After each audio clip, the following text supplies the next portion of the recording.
মুর্শিদাবাদে মনোনয়ন সিপিআইএম প্রার্থী মোহাম্মদ সেলিমের পাশে প্রদেশ কংগ্রেস সভাপতি অধীর চৌধুরী। তৃণমূল বিজেপিকে নিশানা মোহাম্মদ সেলিম এবং অধীর চৌধুরী। একযোগে মনোনয়নপত্র জমা দিতে গেলেন মোহাম্মদ সেলিম এবং অধীর চৌধুরী, এবং দুজনেই পাশাপাশি জমা দিতে গেলেন। মিছিল করে তারা যান এবং দুই দলের কর্মী সমর্থকরাই তারা সেখানে ছিলেন। একযোগে তারা মিছিল করে যান এবং মনোনয়ন জমা দেন মোহাম্মদ সেলিম।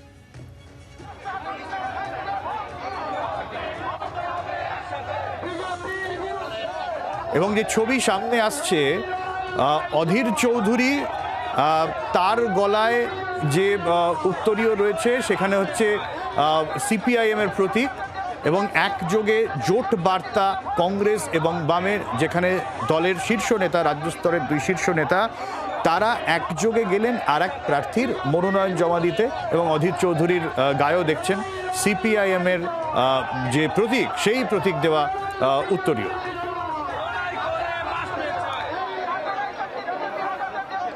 কি বলেছেন মোহাম্মদ সেলিম, একবার শোনাই আপনাদের।